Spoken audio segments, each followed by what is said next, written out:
হবে, মরণ হবে। আর মরণ যে কখন কার কোন টাইমে হবে একমাত্র জানেন তিনি ভালো, তিনি হলেন আমার আল্লাহ। তাই আমি আপনাদেরকে বলবো, আসুন ভাইরে ও মুসলমান, মসজিদ ভেঙে দিতে পারে, কোরআনকে পুড়িয়ে দিতে পারে, ইসলামকে মিটিয়ে দিতে পারে। আজকে মুসলমান যদি নামাজি হয়ে যায়, মসজিদ মুখী হয়ে যায়, কোরআন মুখী হয়ে যায়, গোটা বিশ্বের বেঈমান মুসলমানদের পায়ের তলে পড়ে যাবে। গোটা বিশ্ব মুসলমানদের পায়ের তলে পড়ে লুটুপুটু খেলবে, লুটুপুটু খেলবে। আর বেঈমানরা আমাদের কাছে মাথা নত করবে। আজকে মুসলমানদের দোষে আজকে বেঈমানরা আমাদের উপর মাথায় আঙ্গুল তুলে কথা বলে, আমাদের মসজিদগুলোর উপর আক্রমণ করে, মাদ্রাসাগুলোকে ভেঙে দিতে চায়, কোরআনকে পুড়িয়ে দিতে চায়। কিন্তু আমি আপনাদেরকে বলি, আজ থেকে নিয়াত করলেন, এই মার্কাজ মসজিদ আমরা বানিয়েছি, বানাইনি নয়, আমরা আজ থেকে নিয়াত করব, ছেলে মেয়েকে কোরআনওয়ালা বানাবো, মসজিদমুখী হব, ছেলে মেয়েদেরকে নামাজের জন্য মসজিদের জন্য ডাকবো। আল্লাহর তরফ থেকে মাদাদ চলে আসবে। বেঈমানদের ক্ষমতা নাই মুসলমানদের ক্ষতি করে দিতে পারে। সে জামানায় মাত্র 313 জন সাহাবা, লক্ষ লক্ষ কাফের। আল্লাহু আকবার। সাহাবাদের কাছে অস্ত্র শস্ত্র কিছুই নাই, তাদের ছিল ঈমান। ঈমানে বলে বলিয়ান তারা, আর তাদের লক্ষ লক্ষ কাফেরদের অস্ত্র শস্ত্র। সেই ময়দান থেকে লক্ষ লক্ষ কাফেররা সেদিন মুচকি মুচকি হেসেছিল, আজকে মুসলমানদেরকে তুলোর মতো নুড়িয়ে দেব। আর সমস্ত মুসলমানরা বলেছিল, আল্লাহর রাসূল, সামান্য 300 লোক, এই গোটা লোক নিয়ে লক্ষ লক্ষ কাফেরের মোকাবিলা করব কি করে? আল্লাহর নবী সিজদায় পড়ে গেল, আল্লাহকে বলেন, পরওয়ারদিগারে আলম, মাবুদ মাওলা, তুমি যদি চাও তোমার দিনকে জিন্দা রাখবা, ওগো আল্লাহ, তুমি তোমার দিনের খিদমত করবা। আর তুমি যদি চাও দিনকে থুবো না, ও আল্লাহ, তাহলে তুমি তোমার দিনকে মিটিয়ে দিবা। সেই দিন আল্লাহ বলেছিল, ওগো নবী, আপনি চিন্তা করবেন না, আজকে 1000, 2000, 5000 পর্যন্ত ফেরেশতা দিয়ে কাফের বেঈমানদেরকে রাস্তায় নাবুদ করে দেব, তাদের গোষ্ঠী সৃষ্টি করে দেব। ওগো নবী, ইসলামের সেদিন জয় হয়ে যাবে। আমি আপনাদেরকে বলার উদ্দেশ্য হলো এটা, সে আল্লাহ আছে না মরে গেছে? বলুন, সে আল্লাহ আছে না মরে গেছে? না আল্লাহর মনে হয় বয়স হয়ে গেছে, নাকি শক্তি কমে গেছে? না, সে আল্লাহ ছিল, এখনো আছে, আগামীতেও থাকবে ইনশাআল্লাহ। তাই আমি বলি, যতই বেঈমানরা চেষ্টা করুক না কেন, ইসলামকে শেষ করতে পারবে না। আর একবার হাত উঁচু করে আল্লাহকে দেখিয়ে বলুন, ইনশাআল্লাহ। অনেকে তুলল না, ওরা মনে মনে করছে, দেখো মৌলবী হাত তুলতে বলছে মানে এবার লাইনে ঢুকছে নাকি? এ বাবজি, ওরা মনে মনে করছে অনেকে, কিন্তু বাবজি যে উঠাইলো সে জিতে গেল, আর যে তুললো না সে কি হলো? কি হলো? ঠকে গেল, হেরে গেল। ওরা মনে করছে আইজুল মৌলবী দেখতে পাবে না, কিন্তু হাবা আমার সাথে দেখা সাথে সাথী, যেটা কেউ দেখে না সেটা দেখে কে, যেটা কেউ জানে না সেটা জানে কে, যেটা কেউ বোঝে না সেটা বোঝে কে। সবাই বলে আমি ভালো, আমি জানি কি, আমার মনের গোপন খবর জানে আল্লাহজি। আলোতে আধারে নির্জনেতে কথা কি করেছো তুমি সব জানে সে। টাকারি চোখে থেকে যাবে না পাখি, আমি জানি কি। ও মুসলমান দরদি গো, সকলের কাছে চালাকি চলবে, সকলের কাছে চালাকি চলবে, আমার আল্লাহর কাছে চালাকি চলবে না। তাই আমি আবার আপনাদেরকে বলবো, মুসলমান গো, বেঈমানরা যতই চেষ্টা করুক না কেন, ইসলামকে মিটিয়ে দিতে পারবে না। আর একবার হাত সকলে তুলে দিয়ে বলবো, ইনশাআল্লাহ পারবে না। এই মজলিসে আছে যত মুজাহিদ বীর, উচ্চ কণ্ঠে হাত তুলে বলি নামিয়ে দেন হাত। কোরআনকে জিজ্ঞাসা করুন, কোরআন বলে দিয়েছে আল-ইয়াউমা নাখতিমু আলা আফওয়াহিহিম ওয়া তুকাল্লিমুনা আইদিহিম ওয়া তাশহাদু আরজুলুহুম বিমা কানু ইয়াকসিমুন। কিয়ামতের দিন জবানে তালা মেরে দেবে, হাতকে বলবে কোন কাজে ব্যয় করেছিল বল। সেই দিন আল্লাহর দরবারে এই হাত সাক্ষী দিয়ে বলবে মাবুদ গো, ওই বেলডাঙ্গা আমার কাজের জন্য আজিজুল হাত তুলতে বলেছিল, ইসলামের জন্য হাতটা তুলে দিয়েছিলাম। সেই দিন জাহান্নাম হারাম হয়ে যাবে, জান্নাত ওয়াজিব হয়ে যাবে। তাই আমি আপনাদেরকে বলবো বাপরে, আজকে বিশ্বের মাটিতে মুসলমানদের করুণ অবস্থা, তার মধ্যে থেকে বেঁচে থেকে ইসলামকে টিকিয়ে রাখতে হবে। তাই আমি লম্বা চওড়া বয়ান করব না, আমি আল্লাহর নবীর আল্লাহর ঘর মসজিদের জন্য আমি আপনাদের কাছে একটা হাদিস পড়েছি। আল্লাহর নবী বলেছেন মান বানা লিল্লাহি মাসজিদান বানাল্লাহু লাহুল মাইদান ফিল জান্নাহ। ও মুসলমান দরদি আমার ভাইয়েরা, বিশ্ব নবী বলেছে যারা মসজিদ বানিয়ে দেয় আল্লাহ কাল কিয়ামতের দিনে তাদের জন্য জান্নাতে ঘর তৈরি করে দেবে। আমি বলবো মুসলমানেরা, আজকে বেলডাঙ্গা একটা শহর, ঐতিহাসিক শহর। এই বেলডাঙ্গা ঐতিহাসিক শহরের মধ্যে আজ একটা বিরাট একটা ঐতিহাসিক মার্কাজ, এই মাদ্রাসার মার্কাজ মসজিদের অনেক কাজও সম্পন্ন আছে বাবা।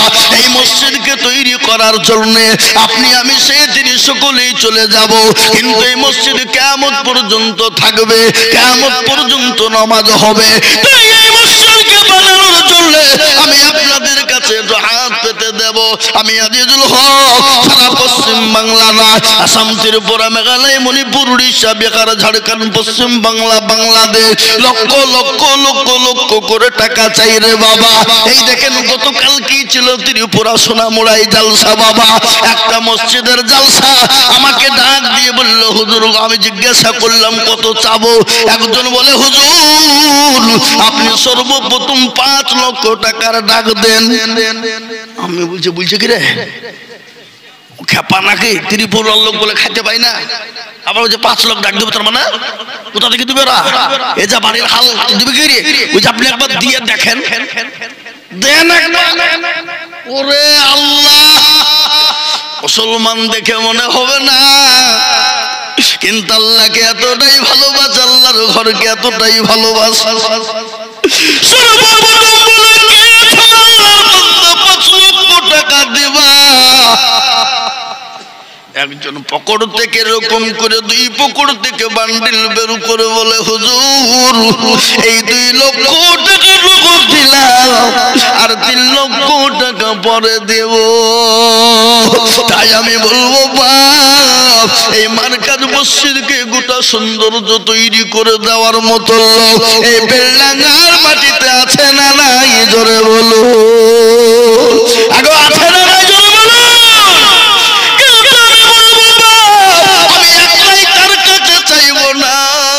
বহু টাকা বহু দিকে দিয়েছেন, ডাক্তারের পিছনে দিয়েছেন। আমি আপনাদের ভিতরে এই মজলিসের ভিতরে সর্বপ্রথম 1 লক্ষ টাকা করে চাইব। আমি একবার তাকবীর দেব, তাকবীর দেওয়ার সঙ্গে সঙ্গে মাত্র 1 লক্ষ করে টাকা দিয়ে আল্লাহর ঘর মসজিদের জন্য হাতটা বাড়িয়ে দেবেন, যে মসজিদ কিয়ামত পর্যন্ত থাকবে। আপনি আমি কিয়ামত পর্যন্ত কবরে শুয়ে নেকি পাবো। ও মুসলমান গো, কবর তো বড় কঠিন, আর এই কবর আপনাকে আমাকে প্রতিদিন ডাকে। কি গো, ডাকে কি ডাকে না? জোরে বলো, কবরে ডাকে না ডাকে না? হ্যাঁ বাবা, যারা মারা গেছে খবর নিয়ে দেখে আস, 1 সপ্তাহ পরে হাতের আঙ্গুল গলা খুলে খুলে পড়ে যায়। 15 দিনের মাথায় নিজের মাথার চুল গলা খুলে যায়। 20 দিনের মাথায় পেটটা ফেটে যায়। 25 দিনের মাথায় শরীরের মাংসগুলা পোকাতে খেয়ে নাই, কঙ্কাল পড়ে থাকে। খবর নিয়ে দেখো বাসের ঝাড়ের বাস কিন্তু এখনো পচে না, কিন্তু তোমার এত দামি শরীর কিন্তু মাংস না। আর ওই কবর প্রতিদিন ডাকে, কি বলে? কারো ভরসায় আছো রে মন, কিসের এত মায়া, এত সাদের বাড়ি তোমার ভেঙে যাবে বাসা। ও দুর্গনা দিল ফুরাইয়া যাবে, যৌবনে লাগবে ফাটি, ওই যে ডাকিতেছে তোমায় কবরের মাটি। সন্ধ্যার আগে যেদিন ডুবে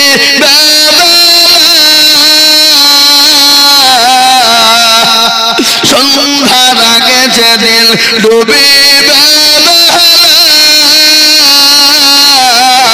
এক পলকে ভেঙে যাবে তোমার রঙের মেলা।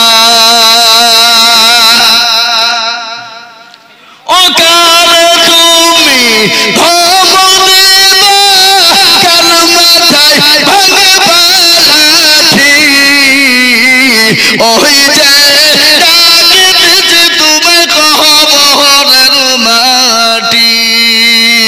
খবর পেয়ে আসবে আত্মীয় সহজ, তোমার চারি পাশে বসে তারা করিবে কান্দ। ও তোমায় সাজাইয়া দিবে মনের মতো, সাজাইয়া দিবে মনের মতো, কি সুন্দর পরিপাটি, ওই যে ডাকিতেছে তোমায় কবরের মাটি। ও মুসলমান গো, খবর তো প্রতিদিন ডাকে। আল্লাহ নবীর বিবি খাদিজাতুল কুবরার কথা মনে হয়ে গেল। একদিন তিনি বাড়িতে একা, বিশ্ব নবী দয়ার নবী তিনি বাড়িতে নাই। 3 দিন পরে বিশ্ব নবী যখন বাড়ি গেলেন, বিবি খাদিজাকে সালাম দিয়েছেন। হযরতে বিবি খাদিজা সঙ্গে সঙ্গে সালামের উত্তর দিয়ে দরজাখানা খুলে দিল। আল্লাহর নবী বলেন, খাদিজা আমি তোমার উপর অত্যন্ত খুশি হয়ে গেলাম। লক্ষ্য করে দেখে চোখ দিয়ে পানি ঝরে যায়। নবী বলেন, খাদিজা গো তুমি কান্না করো কেন? তোমার কি শরীরের কাপড় কানা ছিঁড়ে গেছে এই জন্য? তালি দেওয়ার মতন কোনো জায়গা নাই, এই জন্য তুমি কান্না করো? খাদিজা বলে, ইয়া রাসূলুল্লাহ আমার কাপড় ছিঁড়ে গেছে এই জন্য কান্না করি নাই। বলে, কেন কান্না করো বলো? বলে, ইয়া রাসূলুল্লাহ আমি কেন কান্না করি জানেন? বিশ্ব নবী বলেন, খাদিজা আমাকে তুমি 40 মণ স্বর্ণ হাতে উঠিয়ে দিলে, গাড়ি বাড়ি সম্পদ ইসলামের জন্য বিলিয়ে দিলাম, কোনোদিন তোমার চোখে পানি দেখি না, আজকে তুমি কান্না করো কেন? এত দয়া করে মেহেরবানি করে বলবে গো খাদিজা। খাদিজা বলেন, নবী গো আমি কেন কান্না করি আপনি জানেন গো রাসূল? কবর বড় কঠিন, কবর বড় ভয়ঙ্কর, যেখানে লাওয়ালা পাওয়া যাবে না, যেখানে বিছানা পাওয়া যাবে না, যেখানে কোনো রকম বন্ধু বান্ধব পাওয়া যাবে না, কোনো রকম সাথী পাওয়া যাবে না, ওই কবরের ভিতরে আমি খাদিজা কি করে থাকবো গো নবী? ও রাসূল এই জন্য আমি কান্না করি, তাই আমি আপনাদেরকে বলবো বা ওই কবরে অনেকের মা চলে গেছে, অনেকের বাপ চলে গেছে, আপনি আমিও চলে যাব। তাই ওই মসজিদকে বাঁচানোর জন্য, ওই কবরকে সুন্দর জায়গা তৈরি করার জন্য, কিয়ামতের দিন জান্নাতে ঘর বানানোর জন্য আমি একবার তাকবীর দেব। আর তাকবীর দেওয়ার সঙ্গে সঙ্গে সর্বপ্রথম মাত্র 1 লক্ষ টাকা একবার জোরে সরে বলি নাই দুই। ইনশাআল্লাহ এই মার্কাজ মসজিদের জন্য সর্বপ্রথম আল্লাহর পেয়ারা বান্দা, নবীর প্রেমিক, আল্লাহর বান্দা সর্বপ্রথম 1 লক্ষ টাকার হাতটা বাড়িয়ে দিয়ে বলবে, হুজুর আমার কাছে জান আছে, মাল নেই, আমি পরে অল্প অল্প অল্প অল্প করে দিয়ে মসজিদ মার্কাতের জন্য 1 লক্ষ টাকা দেব ইনশাআল্লাহ।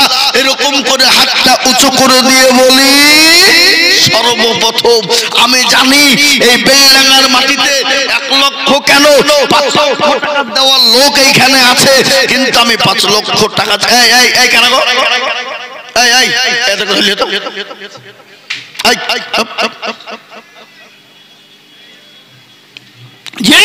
আমি আপনাদেরকে বলি, আমি জানি বেলডাঙ্গায় 2 লক্ষ 5 লক্ষ টাকা দেওয়া লোক, কিন্তু আমি 2 লক্ষ 5 লক্ষ টাকা চাইনি বাবজি। আমি সর্বপ্রথম 1 লক্ষ টাকা দেখতে চাই। আজকে বেলডাঙ্গার মার্কাজ মসজিদের হেফাজত করেনেওয়ালা কারা, মসজিদকে ভালোবাসেন কারা, আল্লাহর ঘরকে বানানেওয়ালা কারা, তাই সর্বপ্রথম 1 লক্ষ টাকা দেবেন তারা ইনশাআল্লাহ। সর্বপ্রথম 1 লক্ষ টাকা দিয়ে আল্লাহর ঘর মসজিদ তৈরি করব। ডানে বাঁয়ে পিছনে সামনে উপরে নিচে একজন দরদি আজকে সর্বপ্রথম 1 লক্ষ টাকা দিয়ে চালু করে দিয়ে বলবে, হুজুর ইনশাআল্লাহ চালু করে দিলাম, ইনশাআল্লাহ ইনশাআল্লাহ মসজিদের যত দান আজকে হবে তার আমলনামাতে সবথেকে বেশি নেকি হবে। তাই এমন কোন দরদি মুসলমান নাই, এমন কোন আল্লাহ বলা হবে না, এমন কোন দরদি মুসলমান হবে না, এমন কোন ব্যবসায়িক হবে না, এমন কোন চাকরিওয়ালা না, এমন কোন আল্লাহওয়ালা দিনওয়ালা হবে না বলে, হুজুর আমার মা চলে গেছে, আমার মা বাপ কি অবস্থায় কবরে আছে জানি না গো হুজুর, আমার মা বাপ জমি গাড়ি বাড়ি সম্পদ দিয়ে গেছে, আজ ওই মা বাপের নামে আমি 1 লক্ষ টাকা মসজিদের জন্য দেব, ইনশাআল্লাহ কিয়ামত পর্যন্ত জায়গা হয়ে যাবে, মসজিদ কিয়ামত পর্যন্ত তাকবীর চলবে, তাসবিহ চলবে, নামাজ চলবে, কিয়ামত পর্যন্ত নেকি হবে দরদি। তাই আমি বলবো এমন কোন আল্লাহর একজন বান্দা হবে না, সর্বপ্রথম 1 লক্ষ টাকা।